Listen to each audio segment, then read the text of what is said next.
Kamala Harris has picked her running mate, and it is driving Donald Trump and Fox News absolutely crazy. So she has gone with Tim Walz, the governor of Minnesota. Zoe, who is he, and what are the papers saying about this guy?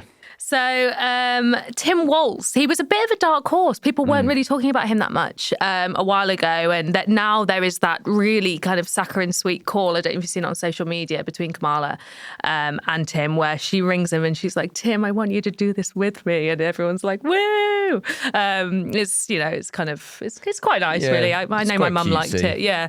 But okay, so who is he? So apparently he's Minnesota nice. Okay. So he's kind of known and seen as this sort of friendly elderly man. He's like a bit scruffy. He's not like aggressive and punchy, but he's got like zingy one-liners, but he's quite a nice guy. He's very progressive. So he's very popular with the Democrat base. But then also he's not that Minnesota nice. So the law surrounding him is that he was a high school football coach.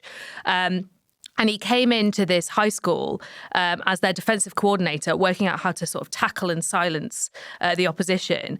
And when he arrived, the school had lost 27 games in a row. And he came in and he said, this is nonsense, let's turn things around. And 3 years later, they were the state champions, and now they're the powerhouse. Okay, nice. Yeah. I mean, that does also really show a culture difference between the UK and America, doesn't it? Because I feel like if you came and coached a football team, soccer, in England, and then used that as your political campaign tool, people would think you were quite strange. But high school football is quite serious out there, isn't it? It's very Friday Night Lights. I think there's something about the American culture it kind of taps into there. He was also a sergeant in the National Guard.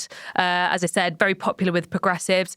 He also really seems to get under the skin of the Republicans. So he sort of came up with this line that seems to be working quite well in riling up Donald Trump and JD Vance, which is the Republicans are just a bit weird. Yeah. Like, aren't they just a bit weird?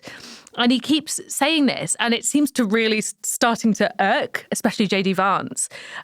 Last night when he did his rally, his first rally as the VP pick, he made a little joke about JD Vance, where he basically said, JD Vance should come out and debate me. That's it if he can get off the couch, which is a reference to these online rumours about.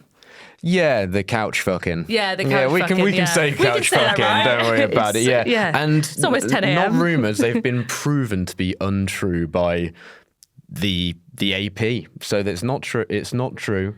He's not a couch fucker, and I'm sure he loves everyone saying that repeatedly.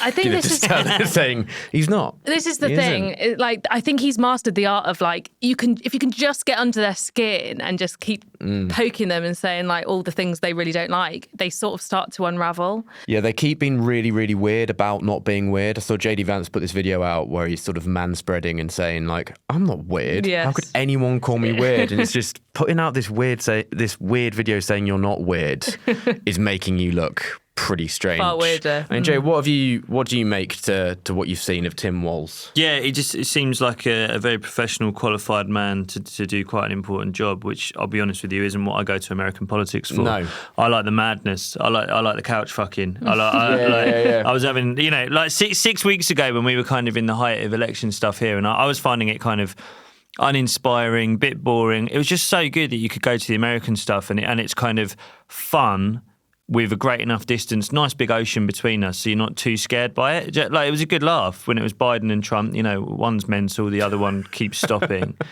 and now Kamala coming in seems very qualified, very, very, like she'll be good at the job. This guy as well. It's not very brat summer, is it? No.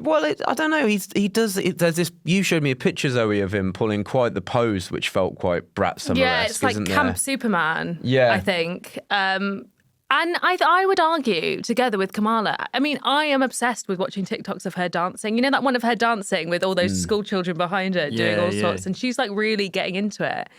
And I think they could bring a bit of humour to the campaign. Yeah, I do. I believe in it. I mean, I like the joke you made about the other VP. I think that's good fun. I'm going for stuff like that. He's got to go at him a little bit, doesn't he? He feels like a kind of like a Disney character. like the backstory of him, he coached the football team. He's he's Minnesota nice. He feels like a Disney character. It's quite a High School Musical, isn't it? In his way. He's been called everyone's cool uncle in the Evening Standard at one point. Do you think he's got cool uncle vibes, or do you actually dispute cool uncles? Because I'm dubious about whether cool uncles are really cool. Anyway. I think it means something very different in America to what it means here. I think in America a cool uncle can be like a cuddly guy who buys you nice presents at Christmas. I think cool uncle in the UK has got much more kind of alcoholic tendencies here. Cool uncle here is usually divorced, and I think whereas over in America it's a slightly more family friendly thing.